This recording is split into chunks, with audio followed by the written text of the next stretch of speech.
রবীন্দ্রনাথ ঠাকুরের পুনশ্চ কাব্য গ্রন্থ থেকে ছেলেটার বয়স হবে বছর 10। পরের ঘরে মানুষ, যেমন ভাঙা বেড়ার ধারে আগাছা, মালির যত্ন নেই, আছে আলোক বাতাস বৃষ্টি পোকামাকড় ধুলোবালি। কখনো ছাগলে দেয় মুড়িয়ে, কখনো মারিয়ে দেয় গরুতে, তবু মরতে চায় না, শক্ত হয়ে উঠে, ডাঁটা হয় মোটা, পাতা হয় চিকন সবুজ। ছেলেটা কুল পাড়তে গিয়ে গাছের থেকে পড়ে হাড় ভাঙে, বুনো বিষ ফল খেয়ে ওর ভিন্নি লাগে।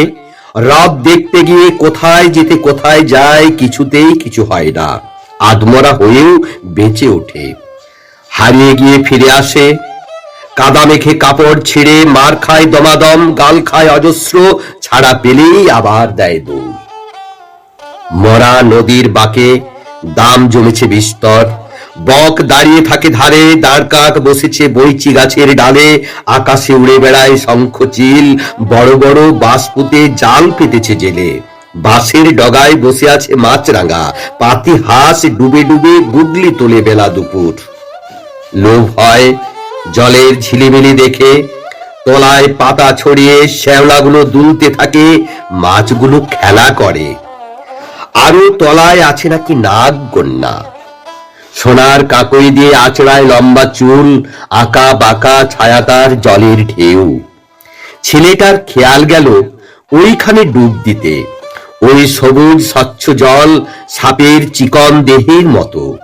কি আছে দেখি না, সবটাতে এই তার লোভ। দিল ডুব, দামে গেল জড়িয়ে, চেঁচিয়ে উঠে খাবি খেয়ে তলিয়ে গেল কোথায়।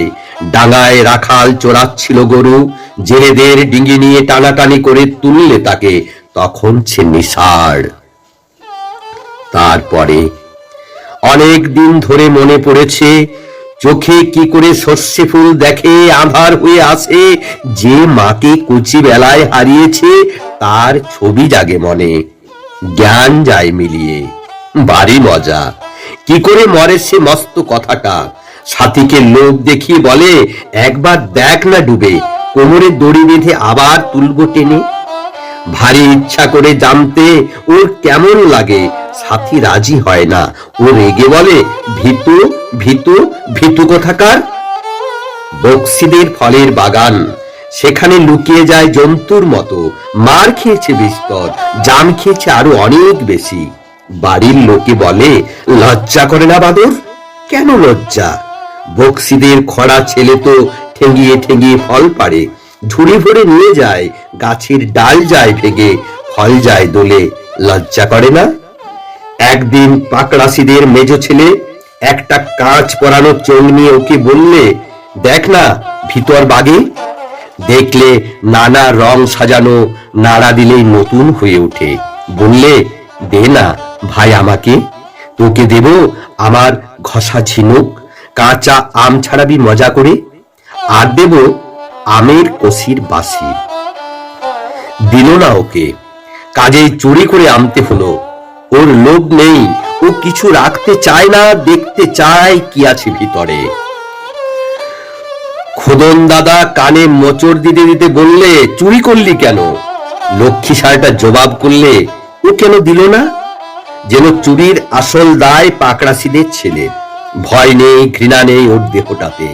কোলা ব্যাং তুলে ধরে খপ করে, বাগানে আছে খোঁটা পোতার এক গর্ত, তার মধ্যে সেটা পোষে, পোকা মাকড় দেয় খেতে। গুবরে পোকা কাগজের বাক্স এনে রাখে, খেতে দেয় গোবরের গুটি। কেউ ফেলে দিতে গেলে অনর্থ বাঁধে। স্কুলে যায় পকেটে নিয়ে কাঠ বিড়িলি। একদিন একটা হেলে সাপ রাখলে মাস্টারের ডেস্কে, ভাবলে দেখি না কি করে মাস্টার মশাই। ডেস্ক খুলেই ভদ্রলোক লাফে উঠে দিলেন দৌড়, দেখবার মতো দৌড়। একটা কুকুর ছিল ওর পোষা, কুলিন জাতের নয়, একেবারে বঙ্গজ, চেহারা প্রায় মনিবের মতো, ব্যবহারটাও। অন্ন জুটত না সব সময়ে, গতি ছিল না চুরি ছাড়া, সেই অপকর্মের মুখে তার চতুর্থ পা হয়েছিল খোড়া। আর সেই সঙ্গে কোন কার্যকারণের যোগে শাসনকর্তাদের শশা ক্ষেতের বেড়া গিয়েছিল ভেঙে। মনিবের বিছানা ছাড়া কুকুরটার ঘুম হতো না রাতে, তাকে নইলে মনিবেরও সেই দশা। একদিন প্রতিবেশীর বাড়া ভাতে মুখ দিতে গিয়ে তার দেহান্তর ঘটল। মরণান্তিক দুঃখেও কোনোদিন জল বেরোয়নি যে ছেলের চোখে। দুদিন সে লুকিয়ে লুকিয়ে কেঁদে কেঁদে বেড়ালো। মুখে অন্ন জল রুচল না। বক্সিদের বাগানে পেকেছে করমচা, চুরি করতে উৎসাহ হলো না। সেই প্রতিবেশীদের ভাগ্নে ছিল 60 বছরের। তার মাথার উপর চাপিয়ে দিয়ে এলো এক ভাঙা হাড়ি। হাড়ি চাপা তার কান্না শোনালো যেন ঘানি খলের বাঁশি। গেরস্ত ঘরে ঢুকলেই সবাই তাকে দূর দূর করে, কেবল তাকে ডেকে এনে দুধ খাওয়ায় সিধু গয়লানি। তার ছেলেটি মরে গেছে 7 বছর হলো। বয়সে ওর সঙ্গে 3 দিনের তফাৎ। ওরই মতো কালো কালো, নাকটা ওই রকম চেপটা।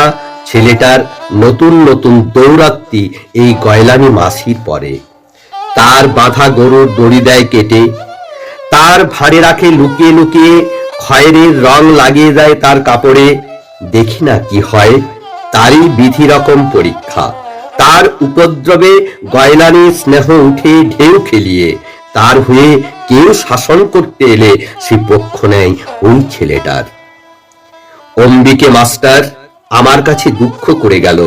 শিশু পাঠে আপনার লেখা কবিতাগুলো পড়তে ওর মন লাগে না কিছুতেই, এমন নিরেট বুদ্ধি। পাতাগুলো দুষ্টুমি করে কেটে রেখে দেয়, বলে ইঁদুরে কেটেছে। এত বড় বাদর। আমি বললুম, সেই ত্রুটি আমারই।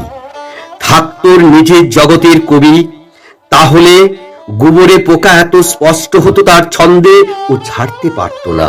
কোনদিন ব্যাঙের খাঁটি কথাটিকে পেরেছি লিখতে, আর সেই নেড়ি কুকুরের ট্র্যাজেডি।